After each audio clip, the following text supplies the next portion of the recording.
Student, अब हम समास को एक ही क्रम में सारे समासों को समझने का प्रयास करेंगे कि हम जो समास के बारे में अलग अलग पढ़ते हैं उनकी डेफिनेशन वगैरह। तो यहाँ पे मैं वो सब ना बता करके आपको इस वाले वीडियो में मैं केवल समास की एक शॉर्ट ट्रिक बता रही हूँ जहाँ से आप लोगों को समास बहुत अच्छे से समझ में आ जाएगा। तो यहाँ पे मैंने एक इंडेक्स बना रखा है जिसमें आपको समास और उनकी जो विशेषताएं हैं कि कैसे समास की हम पहचान करें, तो उनकी विशेषताओं को यहाँ पे लिखा हुआ है और उनका एक एक उदाहरण मैंने नीचे लिखा हुआ है जिससे आपको अच्छे से ये समास समझ में आ जाएगा। और उसके नीचे ही मैंने कुछ और उदाहरण लिखे हैं जो कि हम इस इंडेक्स को समझने के बाद में हम इन शब्दों को करेंगे, जिससे कि आपको फटाफट से इस ट्रिक से फटाफट से पता चल जाएगा कि इन शब्दों में कौन सा समास है। तो हम स्टार्ट करते हैं। सबसे पहला है अव्ययभूत समास। अव्ययभूत समास का जो होता है कि विशेषता जो इसकी होती है कि इसके अंदर जो पहला पद होगा ना वो अव्यय ही होगा। तो इसका पहला पद अव्यय होगा, जैसे यथा, प्रति, आ। तो इस तरह के ये जो शब्द हैं इनको हम अव्यय कहते हैं। तो ये शब्द हमेशा जिसके आगे होंगे उसके अंदर अव्ययभूत समास होगा। उदाहरण मैंने इसका यहाँ पर एक लिखा है यथाशक्ति। तो यहाँ पर जैसे लिखा है यथाशक्ति, तो इसका यथाशक्ति में जो ये जो यथा शब्द है यह क्या है, अव्यय है। अब मैंने इसको दो पार्ट में इसको कर लिया है। ये जो पद कहलाता है पूर्व पद और यह जो पिछला जो पद होता है वो उत्तर पद कहलाता है। तो इसमें क्या होता है कि दो शब्द अलग अलग सार्थक रूपों में हो जाते हैं और इसका पहला पद हमेशा अव्यय होता है। तो यहाँ पर पहला पद कौन सा आ रहा है, यथा। तो ये क्या है, अव्यय। वैसे यथा का जो शाब्दिक अर्थ होता है वो होता है शक्ति के अनुसार। इस अव्यय का अर्थ होता है शक्ति के अनुसार। तो यहाँ पर यथाशक्ति का अर्थ है कि जितना सामर्थ्य होता है, जितनी शक्ति होती है उतना। तो यहाँ पर इसका अर्थ हो गया शक्ति के अनुसार। अब हमने इस तीन शब्दों को शॉर्ट रूप में सार्थक करते हुए हमने लिख दिया यथाशक्ति। तो यहाँ पर इन तीनों शब्दों का एक शब्द हमने ले लिया यथा। इनका एक अर्थ एक शब्द कौन सा हो गया, यथा। तो हमें ये इतने सारे शब्द ना लिख करके केवल यहाँ पे यथा लिख दिया। तो ये जो शॉर्ट रूप करना क्या कहला गया, यहाँ पे समास कहला गया। समास का भी वैसे अर्थ होता है कि हम अनेक शब्दों का जो बड़ी सी शब्द होते हैं उनको काट करके एक साथ तो शॉर्ट रूप में लिख देना क्या कहलाता है, समास। तो यहाँ पर पहला पद हो गया अव्यय, वो कौन सा हो गया, यथा, और ये हो गया शक्ति। तो यहाँ पर यथाशक्ति में समास कौन सा हो गया, अव्यय।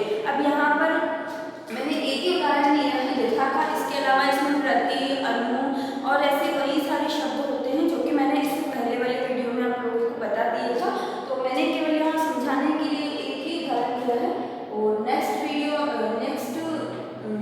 समास है तत्पुरुष समास। इसका जो विशेषता होती है इसकी, तो वो होती है कारक। यानी कि आप लोगों को कारक चिन्ह बहुत अच्छे से याद होने चाहिए, क्योंकि जिन शब्दों में कारक चिन्ह होगा वही क्या कहलाएंगे, तत्पुरुष समास कहलाएंगे। कारक चिन्ह मतलब कर्ता ने कर्म को कर्ण से संपादन के लिए या बनान के लिए जो जितने भी कारक चिन्ह हैं आपको ये याद होने चाहिए, तभी हम समझ पाएंगे कि ये समास तत्पुरुष समास है। तत्पुरुष समास में भी कारक तो होता है, लेकिन इन कारकों में भी आपको यूँ लगाना पड़ता है कि प्रथमा तत्पुरुष समास, द्वितीय तत्पुरुष समास, पंचमी तत्पुरुष समास। तो वो इसलिए होता है क्योंकि जिसमें जो विभक्ति लगती है, जो विभक्तियाँ होती है ना, पहली, द्वितीय, तृतीय, तो इन विभक्ति के अनुसार जो कारक चिन्हों का डिवाइडेशन किया गया है, बांटा गया है। तो उसमें अगर मान लो कर्ता ने है तो उसमें प्रथमा विभक्ति है, क्योंकि ने शब्द आया है वहाँ पे, तो वहाँ पे कौन सा हो जाएगा, प्रथमा तत्पुरुष समास हो जाएगा। फिर कर्म को है तो वो द्वितीय विभक्ति में आता है, तो वहाँ पे फिर क्या हो जाएगा, वो द्वितीय तत्पुरुष समास हो जाएगा। तो इस तरह से विभक्ति के अनुसार कारकों के अनुसार क्या होगा, तत्पुरुष समास का विभाजन किया गया है। तो इसका सबसे पहला चीज क्या होनी चाहिए कि आपको कारक बहुत अच्छे से याद होने चाहिए। और इसकी विशेषता क्या होती है, कारक होती है। कारक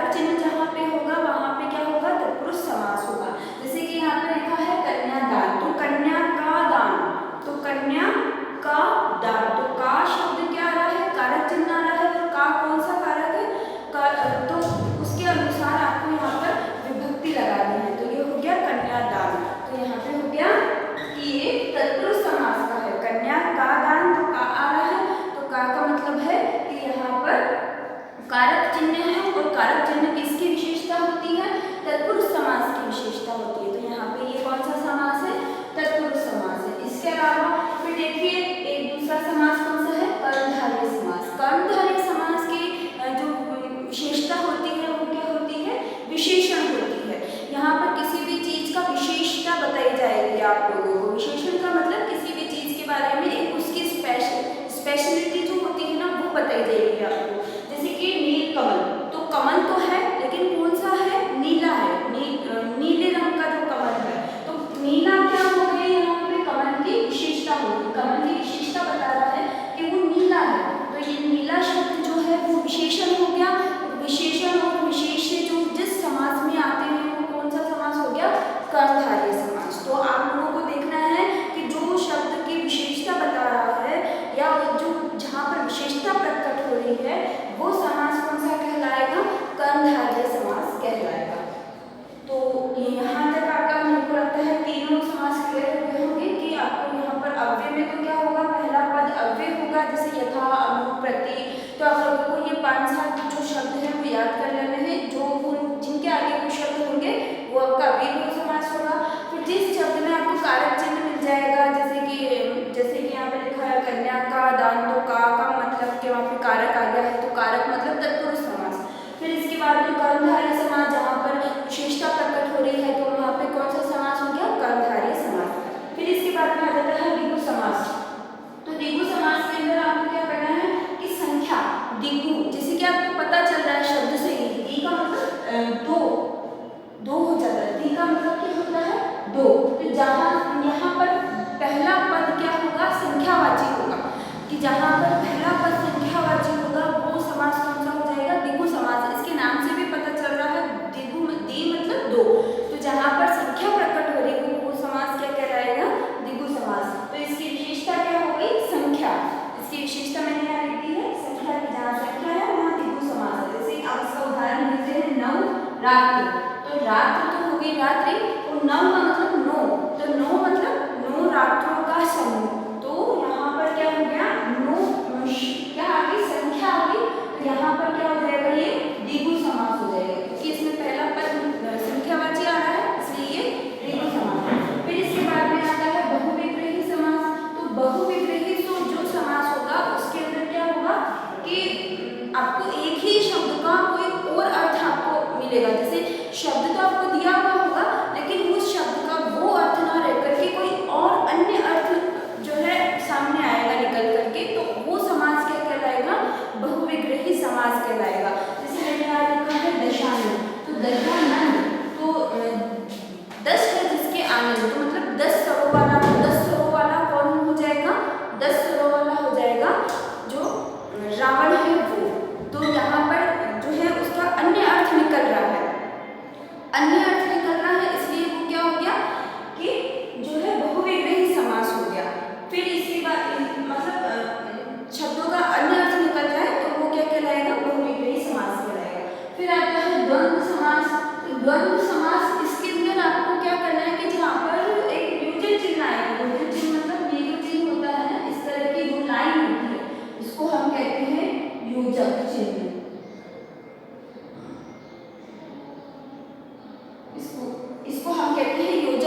शक्ति अनुसार, तो फिर वो लिख करके फिर आपको यहाँ पे शक्ति लगाना पड़ेगा। तो इस तरह से आप लोग क्या कर सकते हैं, इसका समास विग्रह भी कर सकते हैं।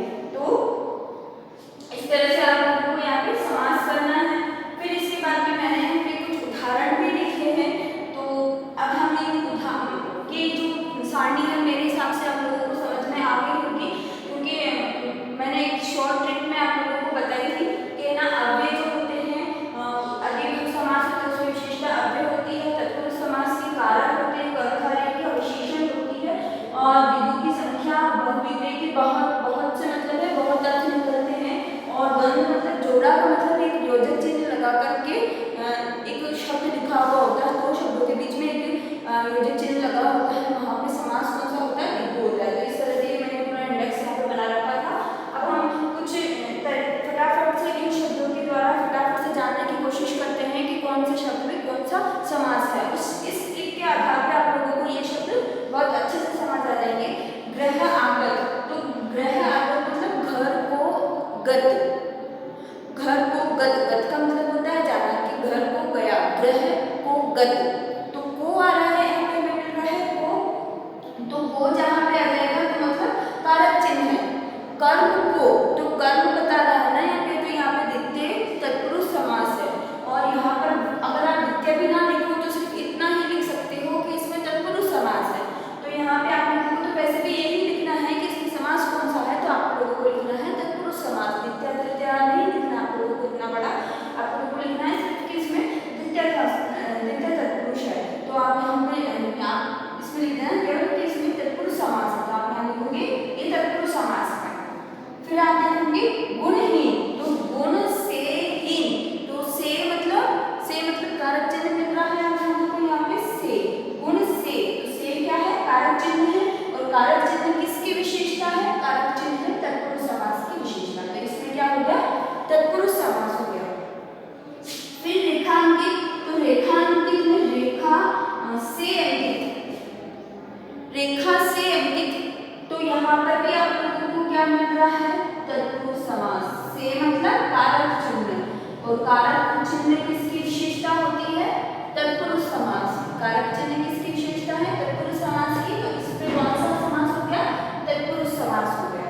फिर देखिए अगला शब्द है नवरत्न। अब आप लोग बताइए कि नवरत्न में कौन सा जो है समास है, नवरत्न, तो यहाँ पे क्या आ रहा है, नौ, तो नौ मतलब संख्या आ रही है, तो संख्या किसकी विशेषता होती है, संख्या विशेषता होती है द्विगु समास की, तो यहाँ पे हो गया द्विगु समास। फिर आता है त्रिफला, तो त्रिफला में देखिए त्रि का मतलब होता है तीन, तो तीन क्या है, संख्यावाची है, तो संख्या विशेषता किसकी है, द्विगु की, तो यहाँ पे हो गया द्विगु समास। फिर आता है मुरलीधर, तो मुरलीधर जो शब्द है यहाँ पे वो क्या कह रहा है कि एक अलग अर्थ निकाल रहा है। मुरलीधर मतलब मुरली को धारण करने वाला, तो कौन है मुरली को धारण करने वाला, श्री कृष्ण। तो यहाँ पे क्या हो जाएगा कि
हुआ है, और अगर आप इसका हल्दी अर्थ भी करते हो ट्रिक के अनुसार तो यहाँ पर जो चिन्ह लगा है उसमें द्वंद्व समास है ही, लेकिन अगर वैसे भी आप देखना चाहो तो अमीर और गरीब तो और शब्द मिल रहा है आपको, तो यहाँ पे क्या हो जाएगा द्वंद्व समास।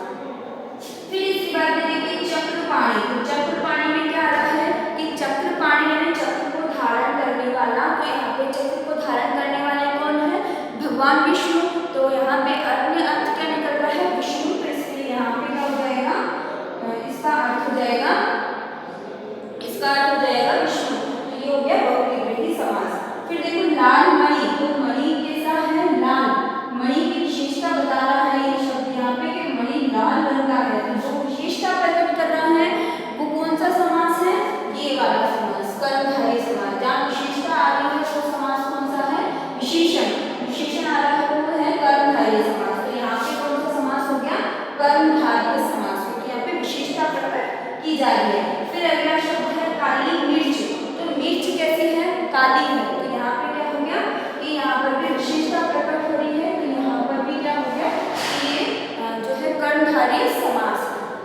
फिर इसके बाद में अगला समास होता है आजीवन। तो आ क्या आ रहा है यहाँ पे, अव्यय आ रहा है, जैसा कि मैंने आपको बताया था कि ये अव्यय होते हैं, तो अव्यय आ रहा है, तो पहला पद जिसका अव्यय होगा वो कौन सा समास हो जाएगा, अव्ययभावी समास। तो इसमें कौन सा समास हो जाएगा, अव्ययभावी समास। फिर देखो नीडर। तो नीडर के अंदर आपको क्या करना है कि नी आ रहा है, तो नी क्या है, अव्यय है। तो अव्यय होने के कारण से ये कौन सा समास हो गया, अव्ययभाव समास।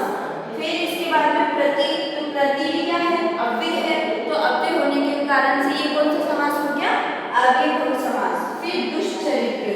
तो दुष्ट मतलब ये क्या बता रहा है, विशेषता बता रहा है कि उसका जो चरित्र है वो दुष्ट है, मतलब कि बुरा चरित्र है।